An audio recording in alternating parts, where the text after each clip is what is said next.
Hello friends, स्वागत है आपका हमारे यूट्यूब चैनल पे जिसका नाम है गुरुकुल एजुकेशन हब। आज मैं काफ़ी दिनों के बाद आपके पास वीडियो लेकर आ रहा हूँ। तो आज हम जो है आपको दाखिल खारिज की प्रक्रिया के बारे में बताएंगे। तो समय नष्ट ना करते हुए हम शुरू करते हैं।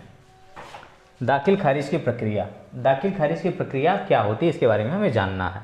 तो दाखिल खारिज की जो प्रक्रिया है वो आपका रेवेन्यू मैनुअल के पैरा 911 में दर्ज की गई है और यह एक न्यायिक प्रक्रिया मानी गई है। ये क्या है? एक दाखिल खारिज की प्रक्रिया न्यायिक प्रक्रिया है। और इसमें जो है आपका समय कितना लगता है? टोटल 45 दिन का। इसमें जो समय निर्धारित किया गया है वो कितने दिन का है? 45 डेज का। अब जो आपका दाखिल खारिज की प्रक्रिया होगी वह किन तरीक़ों से होती है और कब होती है इसके बारे में जानना है आपको। तो दाखिल खारिज की जो प्रक्रिया होती है वो दो तरीके से होती है। इसमें पहला है आपका उत्तराधिकार द्वारा और दूसरा है आपका अंतरण के द्वारा। अब उत्तराधिकार में क्या होता है इस पर मैं वीडियो बना चुका हूँ आपको। उत्तराधिकार में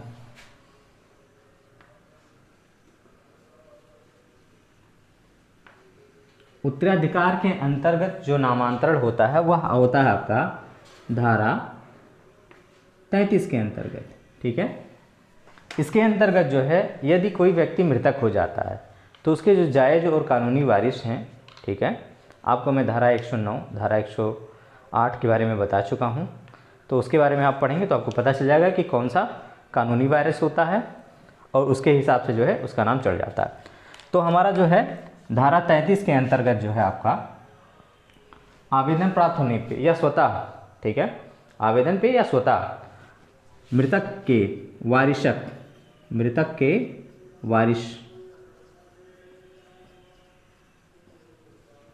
के वारिसों का विवरण जांच करने के बाद लेखपाल अपनी रिपोर्ट कानूनगो को देते हैं। ठीक है, और कानूनगो जो है उस रिपोर्ट के आधार पे आदेश पारित करते हैं। ठीक है, और उस आदेश को जो है आपका कहाँ पे, देखिए मैं लिख देता हूँ यहाँ पे, लेखपाल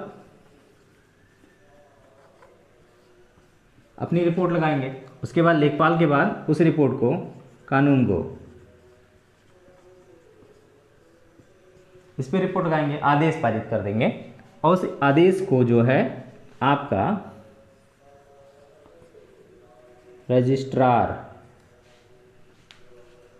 कार्यालय,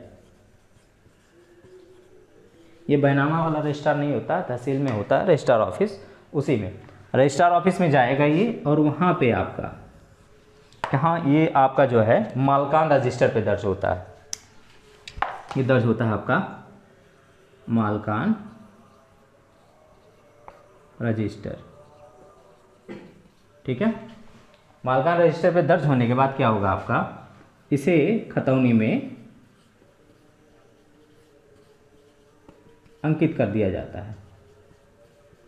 ठीक है, खतौनी में अंकित करने के बाद इसका डिजिटल साइन होता है। डिजिटल साइन होने के बाद ही आपको जो है आदेश दिखते हैं। ये पूरी प्रक्रिया हो गई धारा 33 के अंतर्गत। जब व्यक्ति कोई मृतक होता है तो उसके उत्तराधिकारियों का नाम जो है खतौनी में दर्ज किया जाता है। ये आपका पहला प्रक्रिया हो गया। दूसरा है आपका अंतरण का। अंतरण का जो कार्य होता है वो मैं बताता हूँ आपको।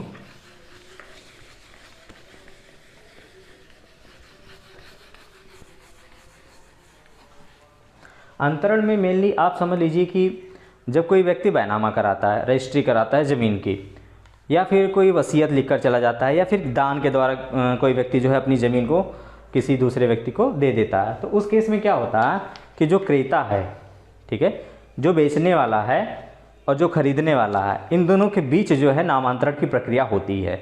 मतलब जो खरीदने वाला है उसका नाम चढ़ जाएगा, जो बेचने वाला है उसका नाम हट जाता है। ठीक है, या फिर जो दान देने वाला है उसका नाम जो है हट जाएगा और दान पाने वाले का नाम चढ़ जाता है। और वसीयत के केस में क्या होता है आपका, जब कोई व्यक्ति जो है अपनी विल, अपनी इच्छा जो है एक रजिस्टर्ड डॉक्यूमेंट के जरिए जाहिर करता है कि मेरे मृतक होने के उपरांत मेरी जो ज़मीन है वह जो है इस वारिसान को मिलनी चाहिए, ये हमारा वारिस है जायज़। तो जब उसका मृतक हो जाता है तो उसके पश्चात जो है वो ज़मीन जो जिसके नाम से उसने वसीयत की है उसको मिल जाती है। वो प्रक्रिया भी जो है क्या है, अंतरण के अंतर्गत आती है। अभी अंतरण जो है प्रक्रिया होती कहाँ, ये प्रक्रिया आपका जो है तहसीलदार न्यायालय में होती है। ठीक है, ठीक है, तहसीलदार न्यायालय में होती है। तहसीलदार न्यायालय में जो है, जो व्यक्ति अंतरण कराना चाहता है, जैसे उसने बैनामा कराया, उसकी दाखिल खारिज कराना चाहता है, तो वो क्या करेगा, तहसीलदार न्यायालय में आवेदन करेगा। ठीक है, और ये किस एक्ट के तहत होता है मैं बता देता हूँ आपको।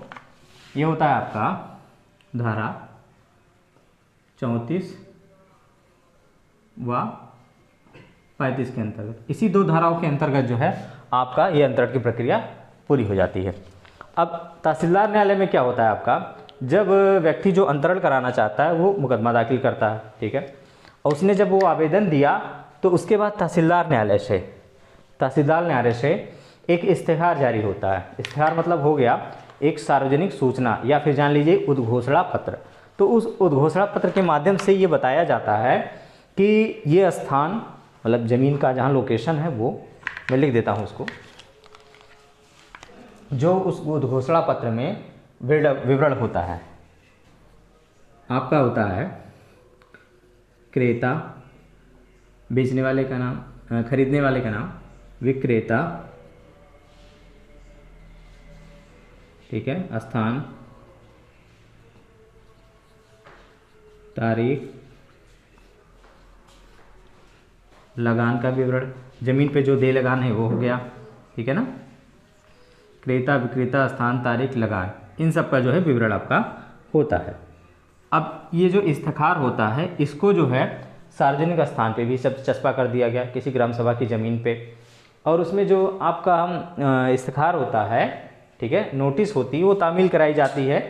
क्रेता से करा दिया, विक्रेता से करा दिया, या फिर गांव के किसी पक्ष से कोई भी व्यक्ति गवाह 2 मिल गया कि हाँ ये सूचना जो है न्यायालय द्वारा दी गई है, उसका साइन करा भी लिया जाता है, उससे भी आपका हो जाता है। ठीक है, अब ये जो है आपका इश्तेहार जारी हुआ, तो जारी होने के बाद अगर किसी व्यक्ति को जो है अंतरण से प्रॉब्लम है कि मतलब जिसके नाम पे ज़मीन दर्ज हो रही है वो गलत है, जितने हिस्से पे ज़मीन दर्ज हो रही है वो गलत है, तो उसके लिए वो क्या कर सकता है कि आपत्ति कर सकता है। ठीक है, आपत्ति, और आपत्ति वो जो है 35 दिन के अंतर्गत कर सकता है। जैसे कि जब वो इश्तेहार जारी होगा उसके 35 दिन के अंदर जो है वो आपका क्या कर सकता है, आपत्ति दाखिल कर सकता है। और इस आपत्ति में जो है वो बताएगा कारण कि किस कारण से वह जो है आपत्ति दर्ज कर रहा है। और आपत्ति कोई भी व्यक्ति कर सकता है, सार्वजनिक होता है इसमें ऐसा नहीं है कि आप उसके खातेदार हैं तभी आप करिए। अगर आपको आपत्ति है तो आप आपत्ति कर सकते हैं। और जो इश्तेहार जारी होगा उसमें ये तारीख निश्चित की रहेगी कि अमुक तारीख पे आकर के, यानी उक्त तारीख पे आकर के आप जो है अपनी आपत्ति दर्ज करा सकते हैं। तो आपत्ति दर्ज होने के बाद क्या होता है, आपत्ति दर्ज होने के बाद जो आपत्ति किया है वह अपना साक्ष्य प्रस्तुत करेगा कि उसके आपत्ति किए जाने का कारण क्या है। वह उसका खातेदार है, या फिर उसने हिस्सा ज़मीन ज़्यादा बेच दिया बेचने वाले ने, या खरीदने वाले ने पैसा कम दिया, और भी बहुत सारे कारण हो सकते हैं आपत्ति किए जाने के। तो 35 दिन के अंतर्गत आपत्ति कर दी जाती है, और उस आपत्ति के आधार पे तहसीलदार जो होते हैं वह निस्तारण करते हैं, सुनते हैं दोनों पक्षों को, फिर वो फैसला अपना सुनाते हैं। ठीक है, अब जो है आपका ये जो दाखिल खारिज की पूरी प्रक्रिया है वह रेवेन्यू कोड मैनुअल पैरा ए 366 से 384 के अंतर्गत जो है पूरा दिया हुआ कि दाखिल खारिज जो प्रक्रिया होगी वह किस तरह से अपनाई जाएगी। इसको आप पढ़ करके जानकारी ले सकते हैं। ठीक है, अब मान लेते हैं कि आपके पास आपत्ति देने का समय नहीं था, आपने यहाँ पे आपत्ति नहीं दी, और आपका तहसीलदार न्यायालय से आदेश पारित हो गया है कि ये जो है ज़मीन था और इनके नाम से इनके नाम पे ट्रांसफ़र हो गई है, अंतरित हो गई है। तब आप क्या करेंगे, तो अगर जो है उपजिलाधिकारी न्यायालय में आप आपत्ति 30 दिन के अंतर्गत कर सकते हैं। समय क्या सीमा क्या होती है, 30 दिन। और ये 30 दिन क्या, मान लेते हैं कि आदेश जो है जिस दिन हुआ, मान लीजिए कि आपका 1 तारीख को आदेश हुआ, तो 1 तारीख से आप 30 दिन के अंदर जो है आपत्ति कर सकते हैं उपजिलाधिकारी न्यायालय में कि जो नामांतरण किया गया उससे आपको आपत्ति है, और वहाँ से आप स्टे ऑर्डर ले करके या फिर आदेश को जो है स्थगित करवा करके आप अपनी आपत्ति के आधार पे जो है उस मुकदमे को लड़ सकते हैं। ठीक है दोस्तों, तो आज हमने जो है आपको दाखिल खारिज की प्रक्रिया के बारे में बताया है। इसमें उत्तराधिकार और अंतरण की जो प्रक्रिया है ऐसे अपनाई जाती है। अगर आपको इससे संबंधित कोई सवाल पूछना हो तो आप कमेंट बॉक्स में ज़रूर कमेंट करिएगा और प्लीज़ हमारे चैनल को जो है शेयर करिए, सब्सक्राइब करिए और लाइक करिएगा दोस्तों। धन्यवाद दोस्तों।